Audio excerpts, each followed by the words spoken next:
Yo guys, it's your boy Antoz and welcome back to AnimeWaffle, and I'm here for another week of anime talk. The boy is back, chat about anime, and yeah man, another week, this past week's been a bit tough for me. I've been pretty ill. I've not left my house besides one time. So I've just been at home, just bedrotting, trying to recover from this illness because I'm gonna be flying out next week. So I'm just trying to recover. But right now I'm here. It's weekly waffle. I'm here to talk about anime, episode 5. So let's get straight into it. Okay, I want to start with Fire Force because that latest Fire Force episode was mad. Yeah, I thought Arthur versus Dragon was mad. This episode was just like so. Let me get straight into it. So first of all, we get the reveal of Hamia. We see her finally unmasked. We see her eyes. Going into this, I thought, you know what, yeah, she might have 3 eyes. She might have this one massive eye, but it turns out she's got 2 eyes, but they're like 2 pale blue eyes. And she's just constantly crying. And I'm assuming that's because she can always hear that humanity's negative emotion. So that's why she's always gonna stay crying. But let me set the scene for you guys. So Shinra and Show, right, I've gone to Adler to save the world, right? Everyone has their hopes on Shinra. Like Shinra is, as we know, is supposed to be the hero in this story, and everyone is relying on him so that the whole world doesn't burn into flames, pretty much. So Shinra and Show, they're pretty much facing Haomiya, and then we see that Haomiya has literally absorbed Inca and the old lady, the other pillar. And she has their powers now. And we see Haomiya, we see the evangelist as well. We see that the evangelist isn't like a sort of character. Because I always thought the evangelist, yeah, was going to be some sort of like final boss, like entity, right? You see how like in Naruto, right?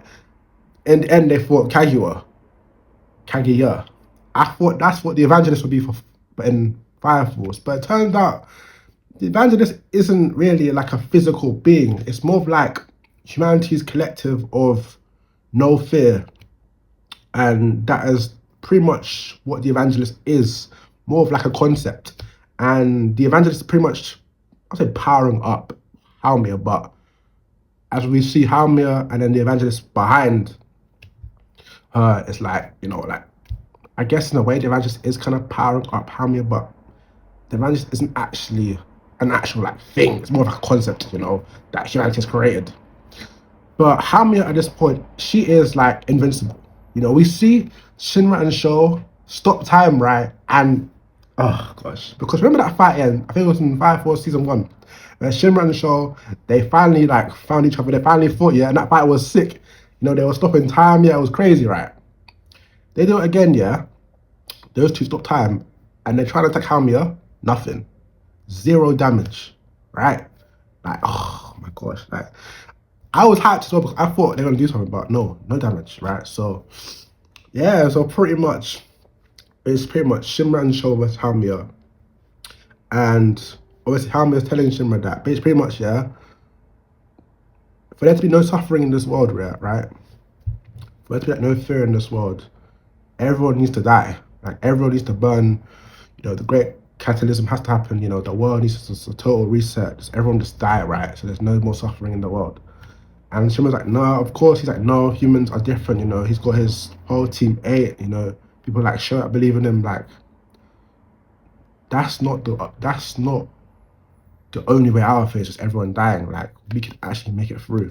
And her whole thing throughout this episode was telling Shinra that, oh, you know what, yeah, there's only one solution, that's this entire death. And we see that Aris, sister Aris is dead. I'm pretty sure. I mean, we saw her, right? She looked like she was dead. I know the last time we saw Iris was when she confronted, well, not really her, but more like her and Amaterasu confronted each other, right? And Amaterasu was basically telling Iris to kill her pretty much because she had gone through that suffering, right? And I don't know what actually happened there. They didn't outright say it, but we see Iris now, and Iris is dead, and Shinra she's just losing it, right? I mentioned before, like, how we can't let Shinra, like, lead into despair. Well, it's like, the whole thing is, like, if Shinra was to, like, lose all hope and consume to his anger, that's it for the world, That's going to lead to his death. And How many was really pushing this, right? And it came to the very big moment in the episode where Captain Obi, oh my gosh, Captain Obi died, man. How many used Captain Obi's doppelganger to kill the real Captain Obi in one of the most gruesome scenes in all of Fire Force? Because Fire Force isn't that gruesome. Like, there's nothing like mad.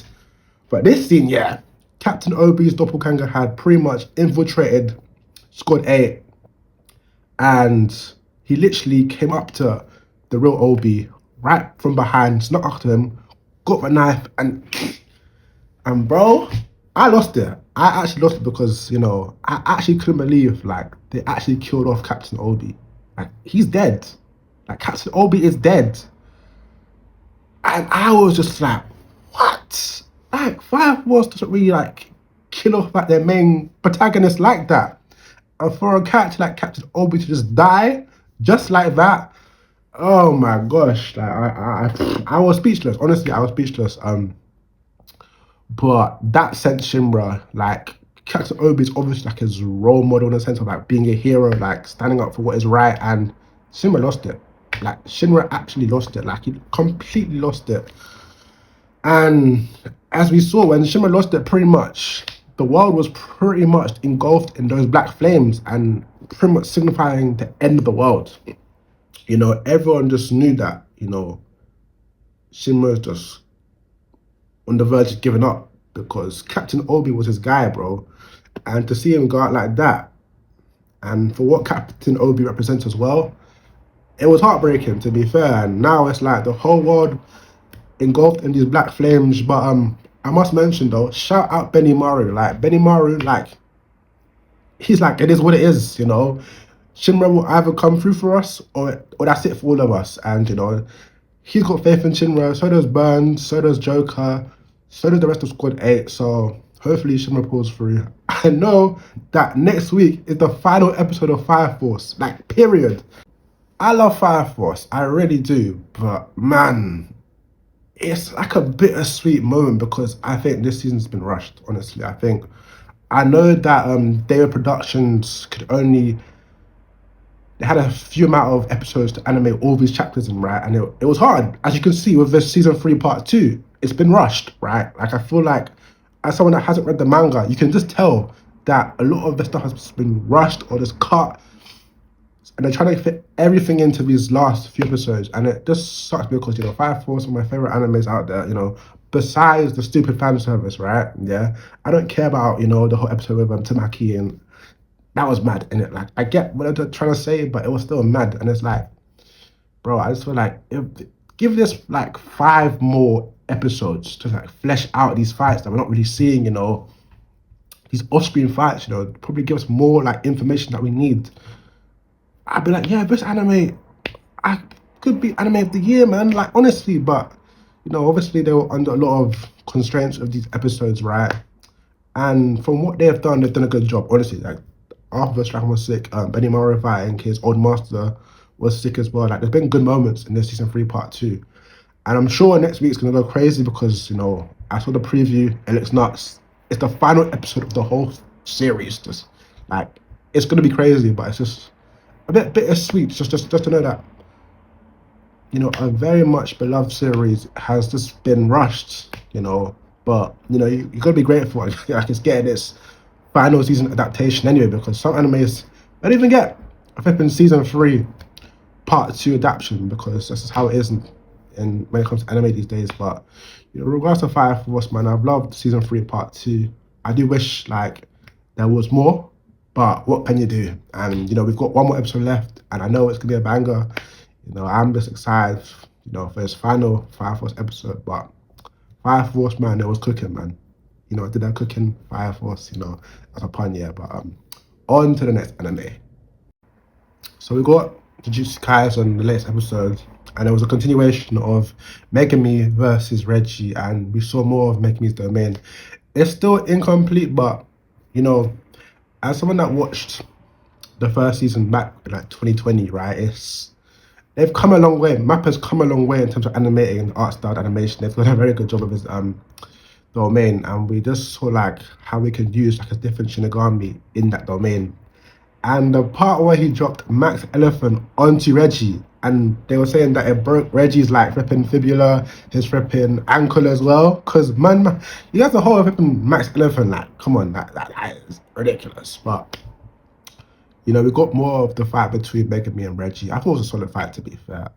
I mean, there was that one part when they started throwing hands, and I've just been thinking to myself, yeah, in terms of hand choreography, right? JJK, Jujutsu Kaisen might be like the best that I've ever seen. That might be a drag, but I just think to myself, their hand-to-hand fighting, the choreography of that, right, is generally incredible. And we saw him at like little small moment between Megami and Reggie. Like, that was incredible, no lie. But I think what people and myself were mainly looking for was the reveal of the Sendai Colony, when we get introduced to like these four big hitters. You know, you've got the boy Ryu, Uro, the bug, I don't know the bug's name, but strong as hell, and then the old sorcerer that, you know, was one of the strongest sorcerers in like his era, right? And just then and there, the boy Yuta Okotsu killed him, one tapped in like it was nothing. And then you have the narrator saying, oh, the one that can rival Satoru Gojo, Yuta Okotsu. Now, I'm a manga reader, yeah? I know what's going to happen in that next episode. You see next week, yeah? Because, hold up, online, right, a lot of people love to hate on Yuta. They call him a fraud for a whole bunch of reasons, whether it's because he can copy people or because, you know, his quote-unquote curse isn't, like, he uses it like he's not that strong because he uses his curse. Stupid stuff, right? You know how anime discourses on TikTok, people just say whatever, and people will latch on like sheep, and they'll be like, oh, this guy. And in this instance, everyone wants to call Yuta a fraud, right? Well, next week, yeah, nobody, and I promise you, there will not be a single soul calling Yuta a fraud next week, right? Just stay tuned there, because I think the final episode of the season as well, season 3, part 1 anyway, and this is going to be like, what, 30 to 40 minutes? So it's going to be a banger, right? You know them black borders I was talking about last week, you know how like when anime fights like get like really good, they start locking in and the black borders come down. I'm so sure we're going to see that, because next week's JJK episode is going to be crazy. Yeah, we're going to see why me and a lot of other Yuta fans believe he's the GOAT. So I am very much looking forward to that. What else have I been watching this week? Okay, Hell's Paradise again with cooking. Hell's Paradise is always cooking. Like, these last few Hell's Paradise episodes have been cooking.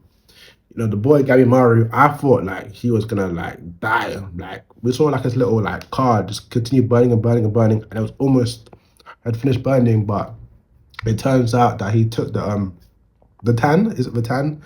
That plant-like thing that Chobe ate. And he assimilated with the tan and became like this hybrid between like, you know, the flower-like tan and then himself. And he got stronger pretty much. Gabby Maru pretty much did the same thing with the previous Tenzin that him and the others fought. Mudan, I think his name was.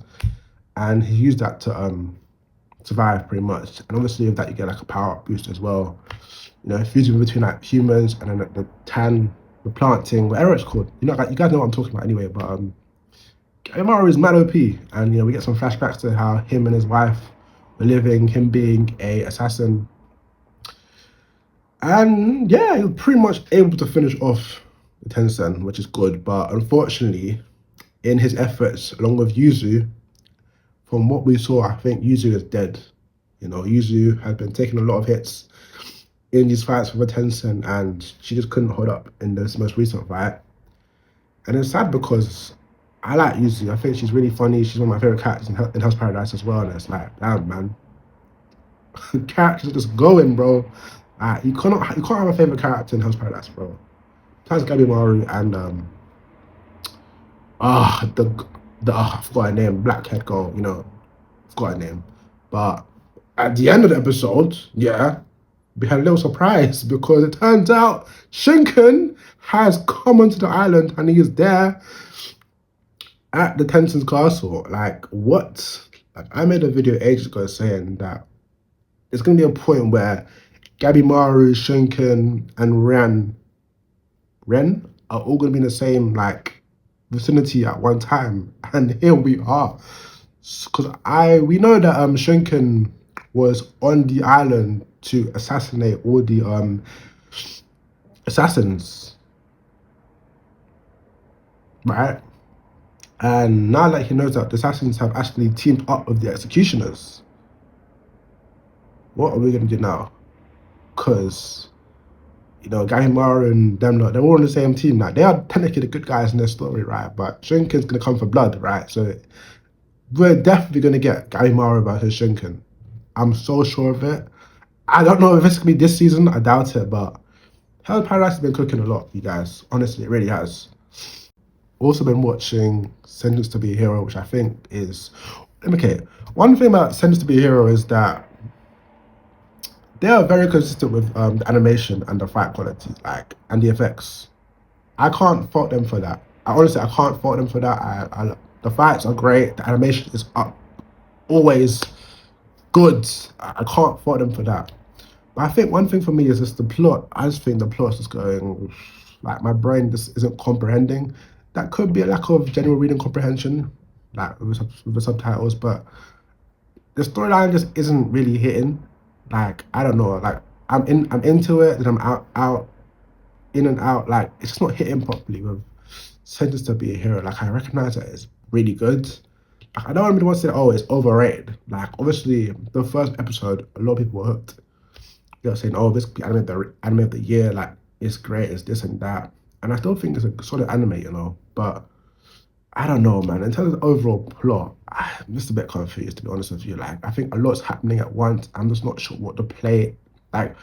Someone please, I'm asking right now, what is the whole main plot of Sentence to Be a Hero? Because I feel a lot's happening, we're meeting new characters, and it's just not linear, right? I'm not saying that it has to be linear, but I'm just not understanding properly, what's going on with the story for this anime. But besides that, I mean, fights have been great. Shout out Xylo.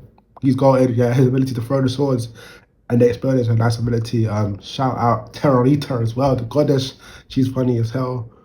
But yeah, that's pretty much it, to be fair. I think it's a good anime, but I think sometimes I just don't know if the plot is there, But yeah, I don't have much to even discuss further, to be fair. I mean, when it comes to Frieren, as I mentioned last week, I am just gonna wait until episodes build up and season finishes and everything is in the English dub, because I prefer Frieren in English, to be fair. This might be controversial, but that's my preference. And it's I feel I can fully get into the show as well, listening and hearing it in English dub compared to Japanese. Not to say that the Japanese is bad, because it's not, but I just prefer the English dub. I just think it's a lot better as well. But in terms of anime talk, I think that's pretty much it this week. Being ill, it's the worst feeling in the world to be ill, man. I got nothing else to say. It's just the worst thing ever. I hate being ill, but I'm on the road to recovery. It's been a rough week, but hopefully I can get through this illness. I'm supposed to be flying out on Friday as well, so you guys will be seeing weekly Waffle, not in here, but in Portugal. So I'm gonna make it special for you guys. But guys, thank you guys for watching the video. Comment below on your thoughts in regards to the anime this week. Subscribe to AnimeWaffle on YouTube, TikTok, Instagram, everything. All of it is a link on bio. Thank you guys for watching the video. Peace.